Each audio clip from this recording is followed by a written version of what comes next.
Hey, everybody. Welcome back to the Real Perspectives podcast. I am one of your co-hosts today, Vladimir Bosanets. I'm the publisher and co-founder of The Registry. I'm joined today by Laura Kruger. Laura, hello. Hello. Nice to be here, Vlad. Good to see you again. Where do we find you? Where are you today? Today, I'm actually in my kitchen. Yeah, this is not a fake background. I'm here live in person. Wonderful, wonderful, as it should be. Well, before we kick it off today, I wanted to just kind of give a bit of an overview of what we're going to cover today. First, we're going to touch on China's push to put AI to work, not as a novelty, but as a genuine layer of the labor force and what that means for the rest of the world watching closely.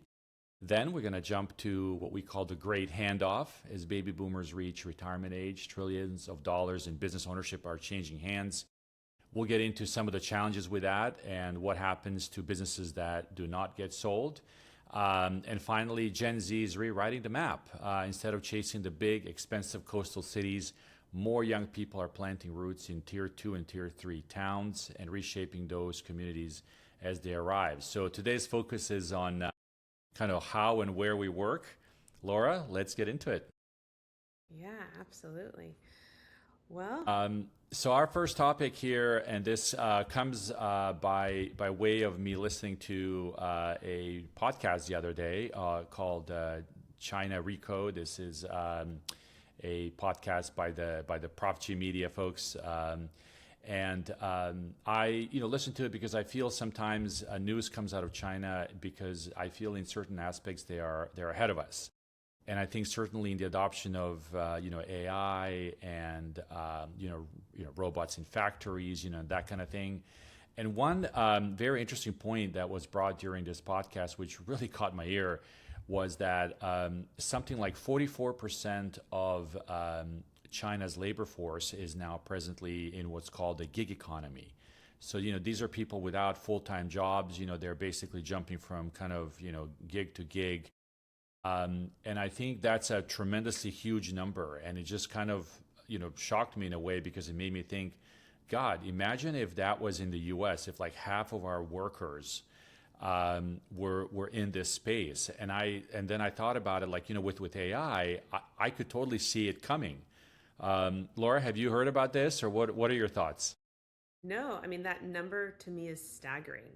I think that you think of people who do gig economy work as a very small percentage of the overall labor force. But to hear that it's so significant, and in a place like China that has such a huge labor force, right? It's not a country that only has, maybe 1 million people. It's massive. So to see them definitely on the forefront and how AI is impacting their workforce is really interesting. I mean, I think that there's a lot of conversations right now about, is AI going to replace your job, right? Or, is there going to be a huge amount of job loss?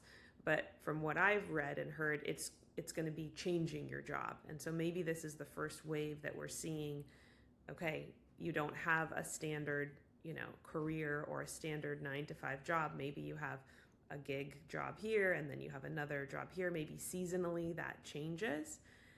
I think what I would be interested in, and I don't know that we have any data about it, is how the workforce feels about that. Is it something that they like? Is it nice to potentially have some more flexibility to say, okay, I have kids at home and so I want to work these hours, right? Or I have, an aging parent, or what are the costs and the benefits of this change? Because I think that we did see post-COVID a lot of change in hours and where we work. And so this is probably part of that as well, just AI driven. Yeah, I think there's certainly benefits to it. I mean, I think if you think about the flexibility, ability to kind of choose your job and what you do and that kind of thing, all that is, I think, on the positive side of the ledger. However, as you and I know very well, the U.S. healthcare system relies primarily on employers to, provide it, right? I don't think that we as a country are ready to take on, a huge number of people. I mean, look at just what's happening to, Obamacare, right? Every time a new president comes, we either have a, reduction of people on it or an increase of people on it, right? I don't want to sound political, but it does seem like one party kind of wants to get rid of it for the most part. And so imagine if you had a population of 44% in the U.S. who was relying on this kind of work, what that would do just for healthcare, right? I mean, I think that would be a tremendous thing. Also, thing like social safety nets, like pension funds and stuff like that. I guess we have a system of suppose you can invest or create your own Schwab 401k type plan and invest your own money. But it's not the same. It's not the same when you have a company that matches some of your contributions and you see that growth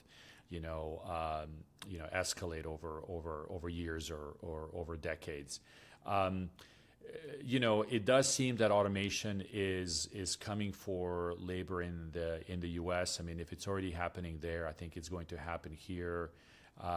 One of the anecdotes that was also mentioned during this podcast was that Xiaomi, I think that's how you pronounce the name of the company that makes cars and phones. It's a very big enterprise, and they have factories now with 0 employees. It's all robots.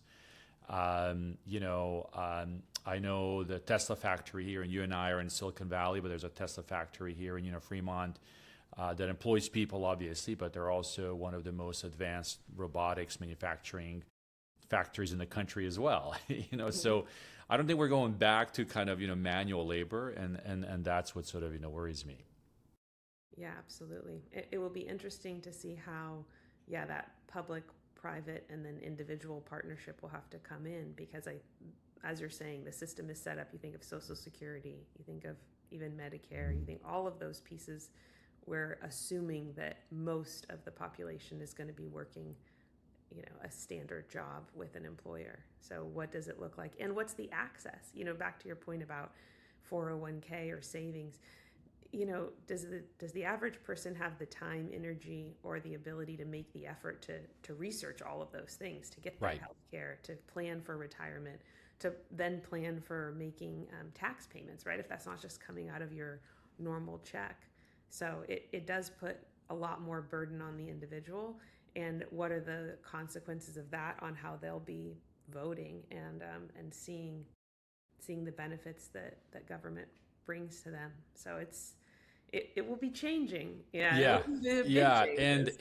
also reclassifying workers, right? I mean, you and I own businesses. We are, our businesses are either an LLC or an S corp, right? Whatever we decided to do it. You and I both know that this can be a big pain in the butt in terms of just getting all that paperwork done and filing on time, and it is a headache. And imagine now if regular people who just want to work have to establish their own enterprises effectively, so that they could be paid, they can write off expenses and things like that.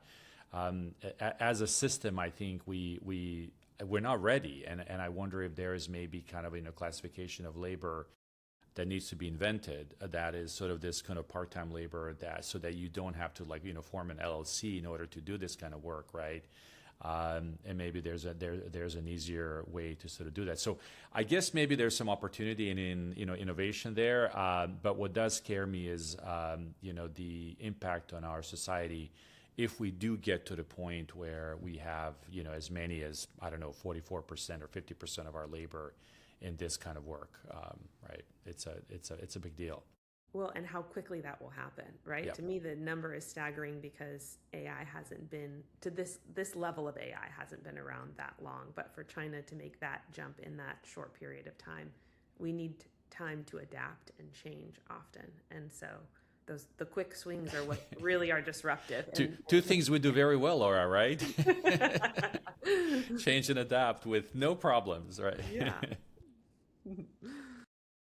All right. Well, you had a couple of points here to address. So let's talk about this, transfer of business ownership as baby boomers age out.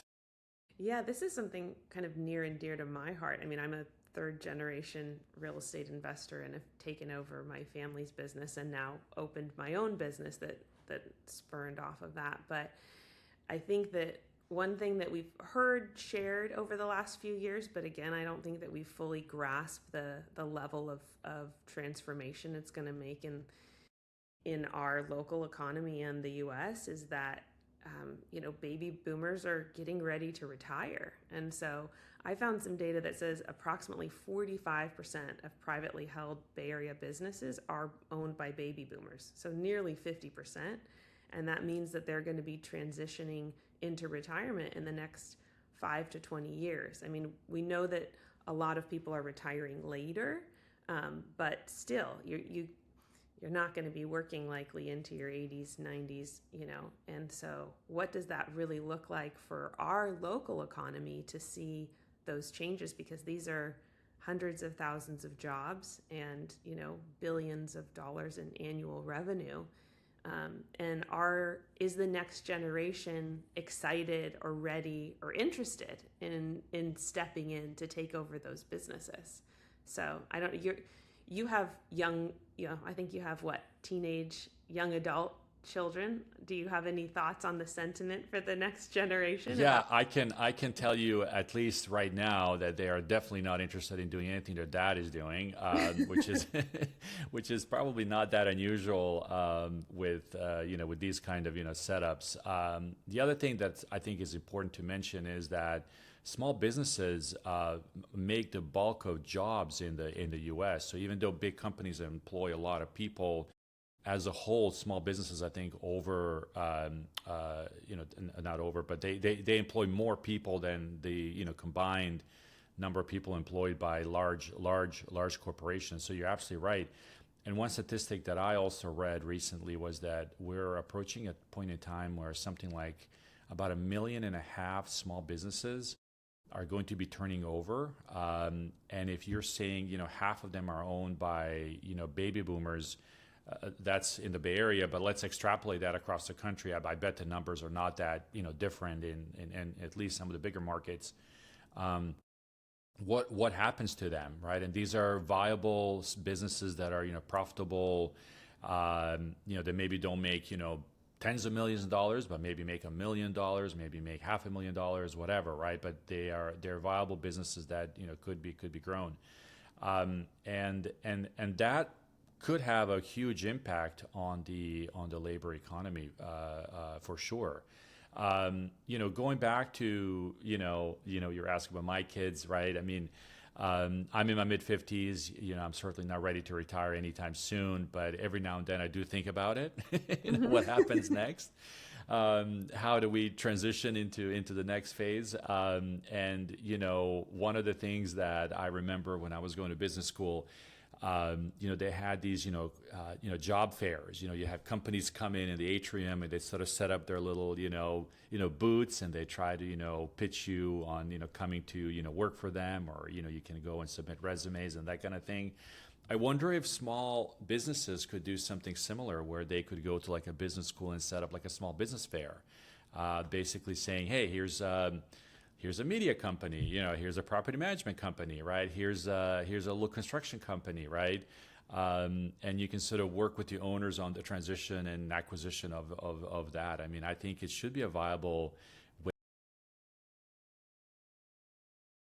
Yeah, I think it's very interesting. And I mean, you're starting to see some influencers and, people in the industry like Cody Sanchez, who's really pushing ownership and pushing buying small businesses, and the impact though that it has on local economies.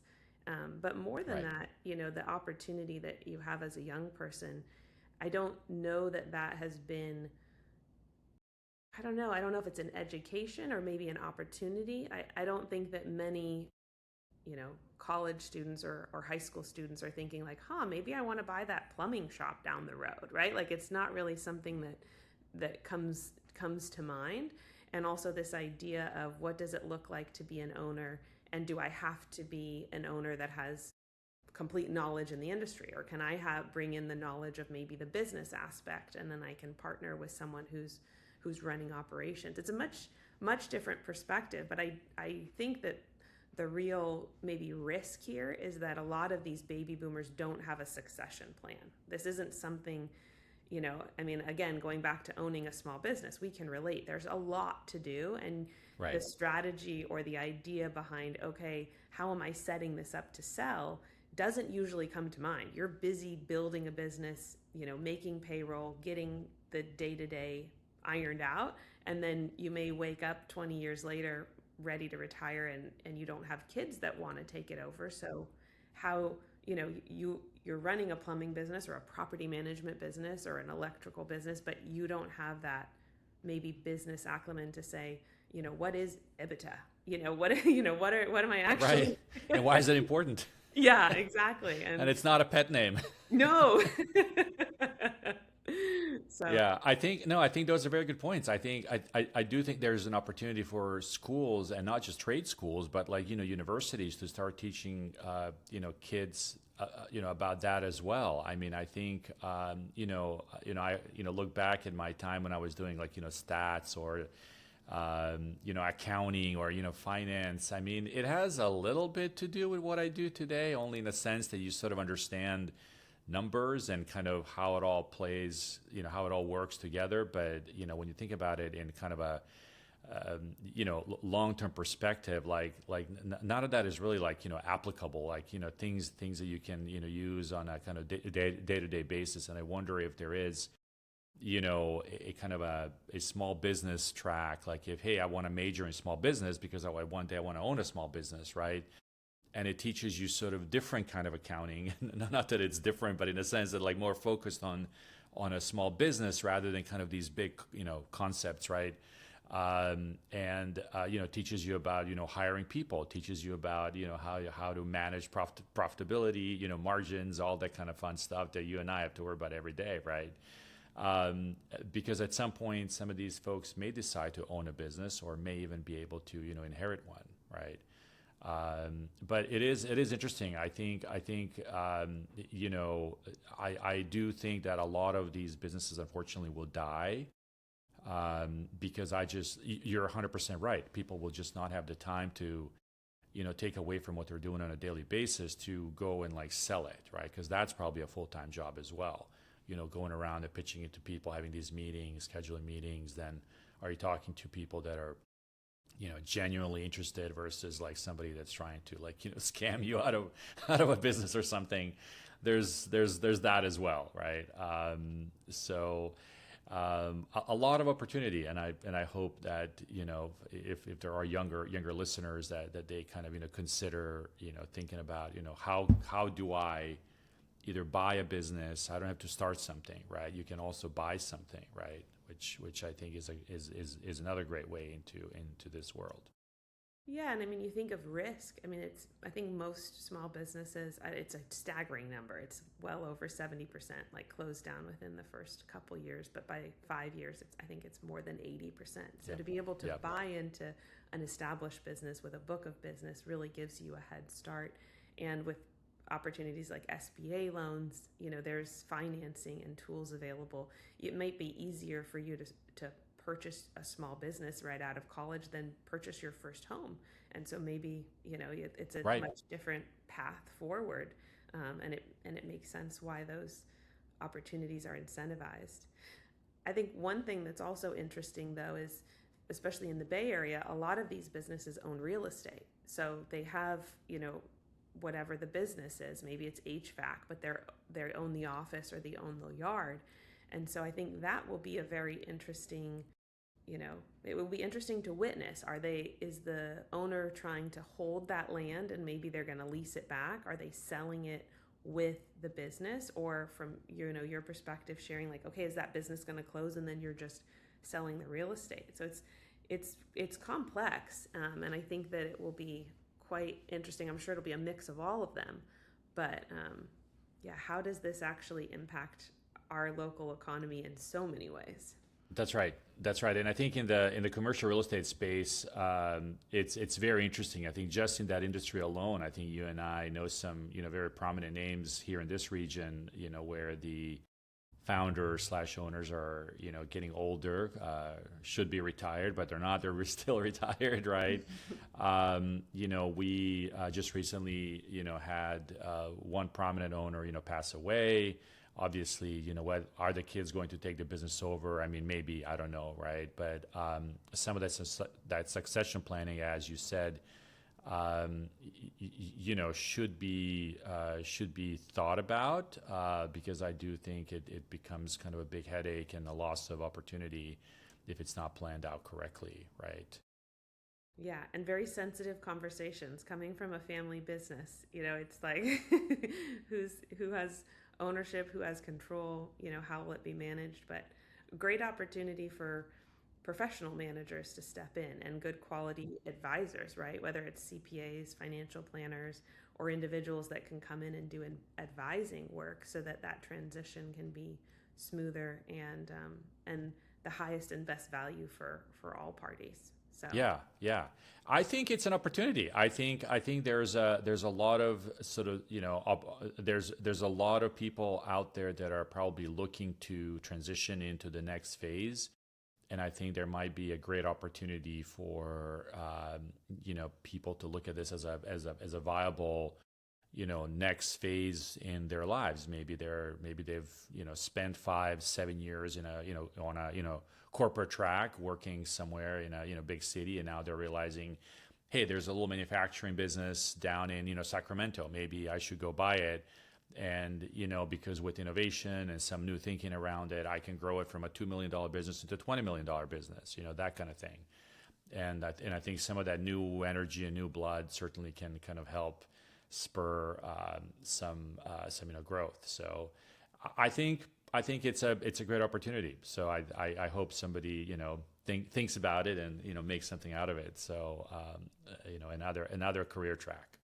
Yeah, definitely on my radar. At Asset Locale, we're looking at are there property management businesses in the area that need some support with optimizing the technology and operation, and is that a good opportunity for us to grow? Right. Yeah, and this is a message primarily for, I guess, Gen Z and younger. Gen Alpha comes after them, right? I'm Gen X. I imagine, Laura, you're probably Gen Y behind me. So Gen Z is definitely going to be shaping this. Another thing that you and I have kind of studied a little bit about Gen Z, it seems this is a cohort that is definitely thinking about quality of life a little bit more. There's some research here that we've done at basically showing that we have something as much as like 3/4 of younger folks are basically saying if they could, they would live in a sort of smaller town, or somewhere where it's where they're out of the sort of proverbial rat race, if you will.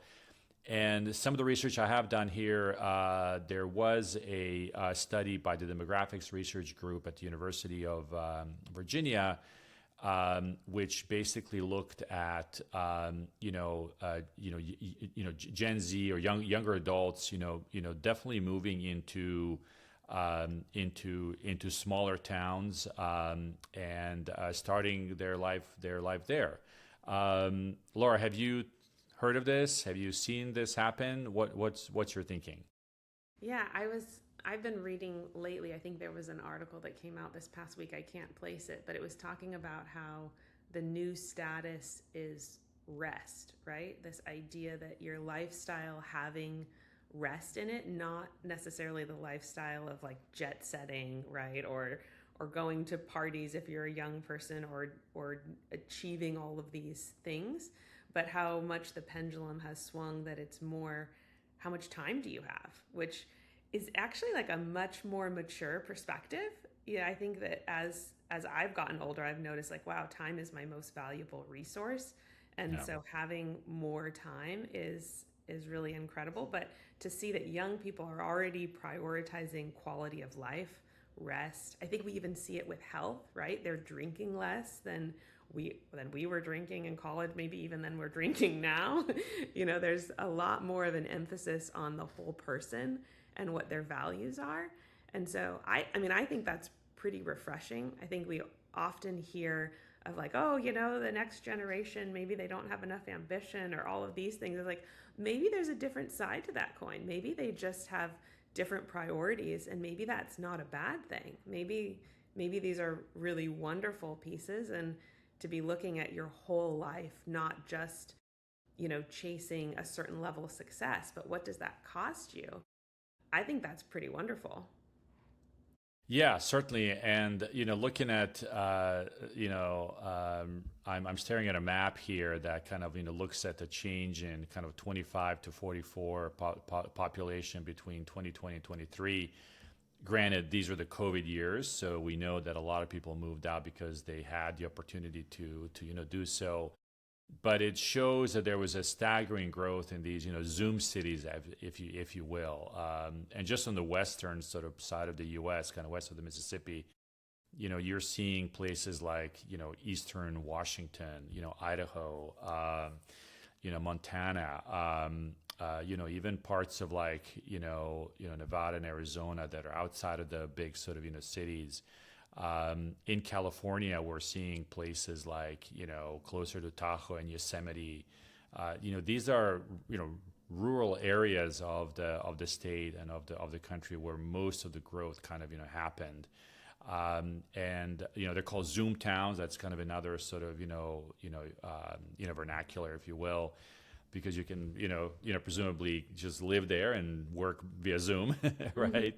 So this is not just sort of, I think, a kind of a fading sort of, trend. I think this is happening, interestingly, during this podcast that I mentioned earlier, where I was talking about, the gig economy of, China, similar numbers even there, where people are kind of, moving to these sort of tier 2, tier 3, tier 4 cities, simply because they just want a better lifestyle, right? And there's a lot more value placed in that. And I do wonder, so like my kids are Gen Z, I'm Gen X, right? And I wonder if they're kind of seeing the work that their parents are doing, building these small businesses, and they're like, man, I don't want any of that. and are basically, moving into the opposite direction. What they're going to live off of, that's a whole other thing. I don't know if jobs are going to be, plentiful, but it is an interesting trend for sure. Yeah. Well, I mean, I think that the nice thing is you end up revitalizing some of these small towns, which is That's pretty right. incredible. And when your cost of living is a lot less, you don't have to make so much.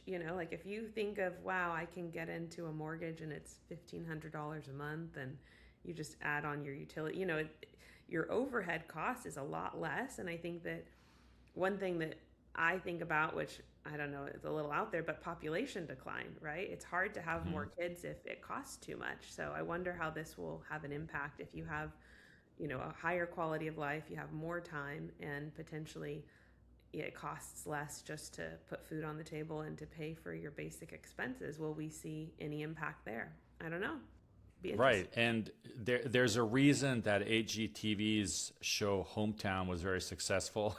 This is, I'm sure you know Laura, but this is the young couple that, moves back home, I think in Alabama somewhere, right? I should know what's down their end, but anyway, they are, basically rebuilding their little hometown effectively, right? And I think there's a lot of appeal, not just to that generation, but just others, kind of going back to these sort of, familiar roots, if you will, right? Of, a place where, the kids can just, walk on the street, where you don't have to, worry about, traffic. You don't have to worry about, safety or, things like that. And I think it harkens to sort of something that I think is missing in our society, probably. And maybe COVID kind of pushed us to kind of realize that there's a different way that we could also live, way that we maybe lived 20, 30, 40 years ago, right? It's a trend that's interesting to watch, because I think it's going to push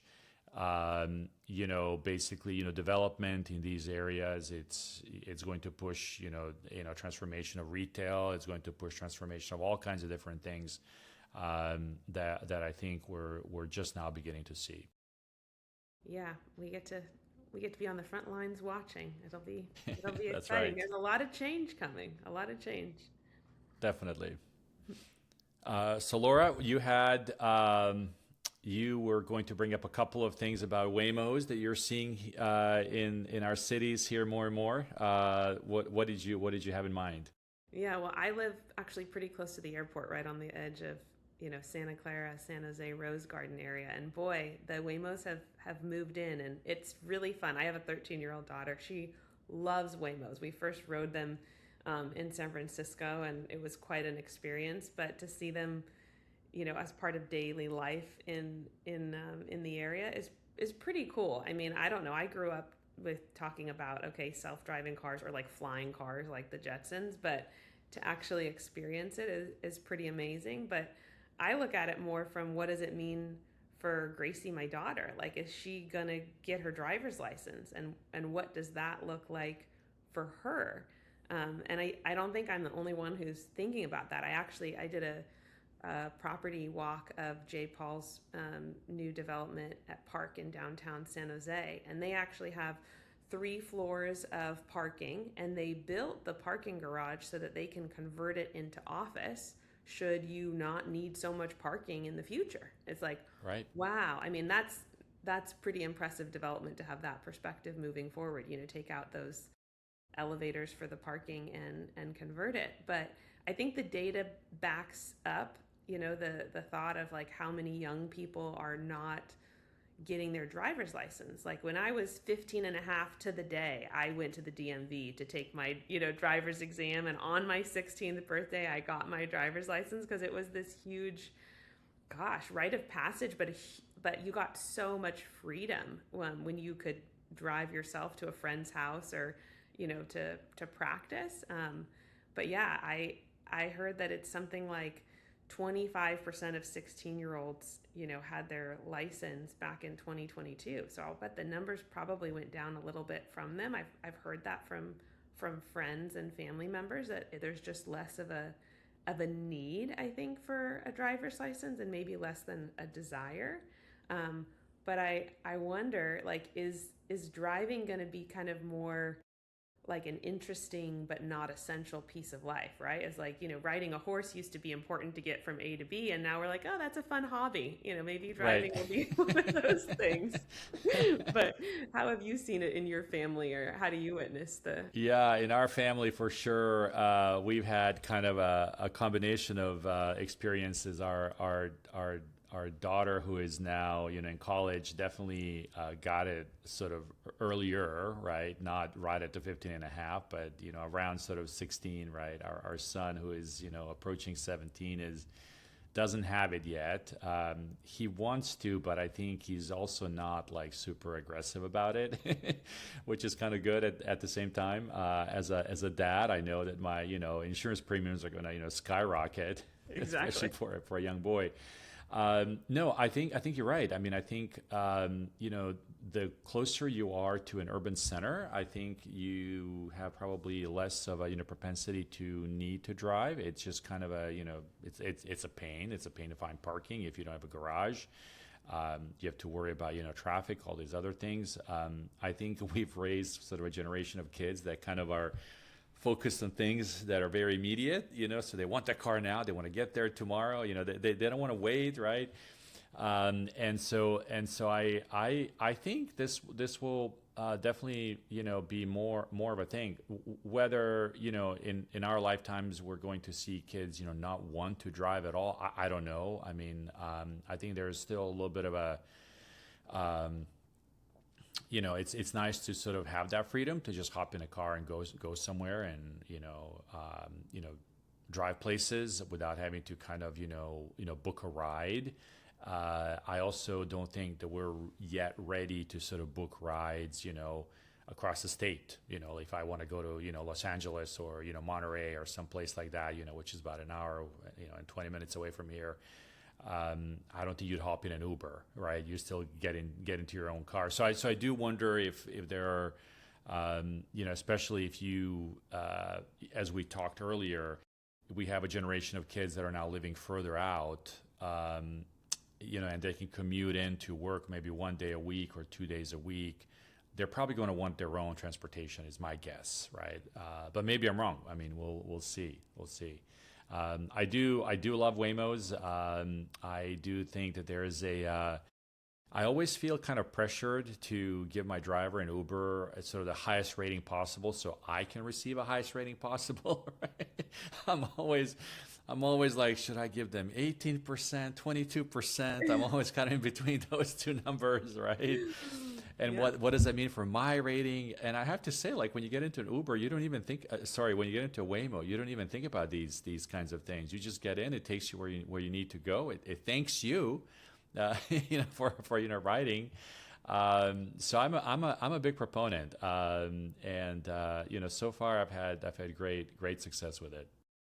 Yeah, I'm right there. And you play your own music too, right? You're like, okay, this That's is right. my ride. It's going to be my rules. That's exactly right. That's exactly right. Well, my kind of closing point here for our, final thing here for our microscope telescope thing is I've noticed that the data center push is becoming a movement. More and more, I think people are pushing against data center development. This is not just a West Coast thing. Everything that we're seeing, this is happening in red states and blue states, I think equally. I think it's very interesting how sort of people are, aggressively pushing against it, because in some ways, technology and jobs and sort of AI is kind of this wave of how we're going to do things in the future, but nobody is really willing to build the infrastructure to make that all that happen. And so we're seeing, a lot of protesting, like literally people out, with signs and, like your typical kind of, I don't know, political protest, if you will, right? Really, really against it. And some of the obvious sort of, reasons for that is our cost of electricity in these locales tend to go up, tremendously, if not exponentially. There's definitely, water issues because these data centers need water for cooling, so that consumes a lot of water. Obviously, we're in some parts of the country in, tremendous droughts, so that is a challenge. Laura, what do you think about this? Yeah, I mean, I find it fascinating. Maybe I'm too much of a true American. I love it when people go out and speak what they believe. So, I'm all for it. If you have a cause, please peacefully protest. But it would be interesting to understand more about what the desire behind it is, right? Is it a concern about the environment, which I think that there's, valid arguments about that, like water. Is it a cost of living issue that, we've heard, I think we've all read articles of how a data center goes into a rural area and all of a sudden the locals, their electricity has skyrocketed and it really has a negative impact on, on their livelihood.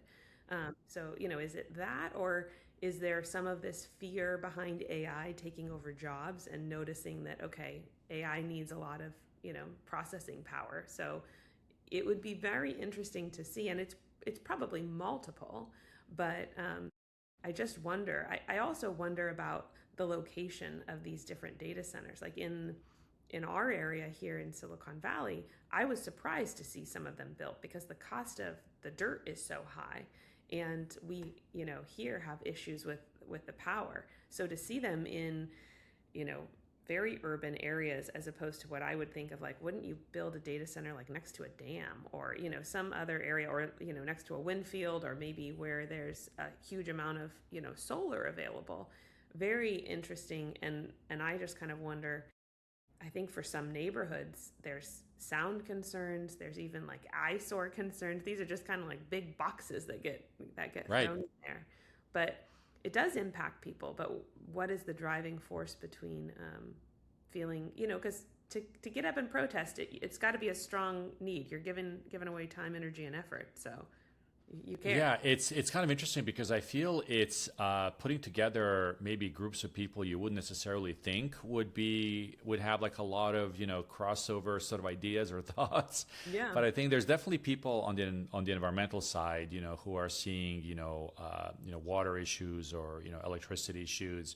I think the fact that some of these data centers, especially in the South, I feel like they're being built with, fossil fuel, generators, right? The pollution is like through the roof.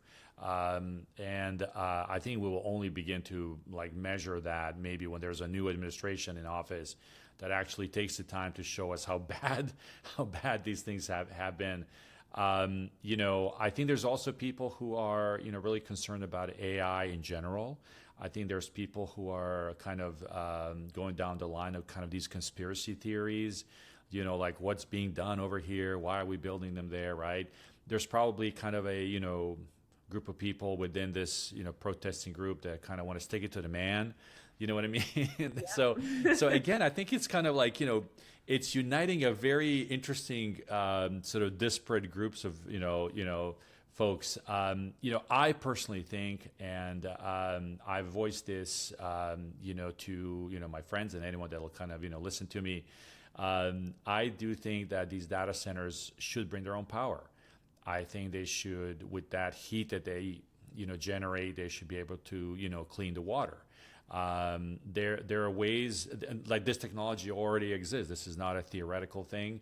As a matter of fact, I think there's a data center that Microsoft is building in Finland that the Finnish government made them do this. So as a matter of fact, they are doing it, right? And so I think if we kind of change the script on this and show that these data centers could be a net positive for the community, we'd have a totally different approach. And unfortunately, I don't think that the data center developers are thinking about it in those ways.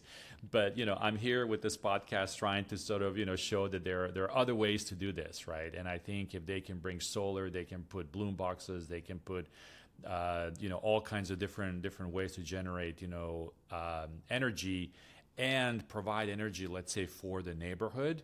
Think about that. Like that would be, transformative, right? So instead of seeing your rates go up by 50, 60, 70%, if your power bill goes from, $200 to, let's say, 50, who wouldn't vote for them, right? You're going to see a lot of different protesting. It's like, bring the data center. We want the data center. That's exactly right. It's an interesting perspective for sure. I always think of how the public and the private sector can come together to really create positive incentives. And in California, we have an energy shortage. And so what a great opportunity that if data centers need to be built, how can it be of value to the community? And there's so much great technology. There's a woman who owns a business out of Chicago that she does green roofs, but data centers would be a great place for green roofs because you have huge space there, and her technology is pretty amazing because the soil is so much lighter. That's usually the issue with green roofs. Right. It's just too heavy. The weight. The dirt is more than the plants. But if you have a data center that has a green roof, you have some solar area, you're reusing the water, you're basically a net zero. Those things can be done. They take money, right? And they take technology, but we know that there's a need for that. So how can, public and private come together to create positive incentives and really do something amazing for the community as opposed to being a net negative? So those are the conversations that I think we have to keep cultivating, because it doesn't have to be one person doesn't have to win and another has to lose. But maybe I'm a little too idealistic. I don't know.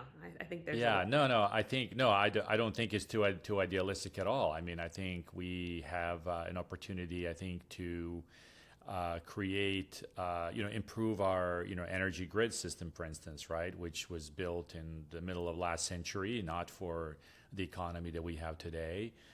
There's an opportunity to do that. I think once sort of we kick that off, then we understand that we can also generate electricity through, vast, solar energy, wind, different kinds of things, water, right? I used to live in the Pacific Northwest, something like 90% of their energy comes from, water.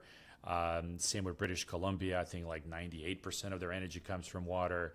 There are ways that we can accomplish this. I know we don't have rivers and waters like that everywhere, but there's sun, and there's wind, and there's other ways to do this. There's also nuclear. I think that's something that we should explore again. So I'm hoping that on the development side, people kind of start taking a different approach and make it about the community, I think that's how they're going to win. They can't ignore it, and I think the politicians are on the side of the populace at this point. We're definitely seeing, states like, New York just passed an ordinance. The city of Seattle passed an ordinance. I believe there's Monterey Park down in Southern California passed an ordinance. They're all pushing back on this, development. I think this is happening also in Ohio and I think New Jersey and other sort of places. So, that tells you that maybe there's a better way to approach this, right? So. Yeah, I think my pitch would just be when you're creating a barrier, then open a window, give another opportunity, right? We want development. We want to support development that's community focused, right? That's helping everyone. And so that's where those conversations have to come in, so that we are protecting the community, and we're not putting an end to what we really need, right? That's right. We need that infrastructure built. Well, Laura, great conversation. Thanks for your time to chat with me today. I really appreciate it. Great to see you. And have a great rest of the week. Yeah, as always, it's a good time. Good conversation, a good time to connect. Thank you so much.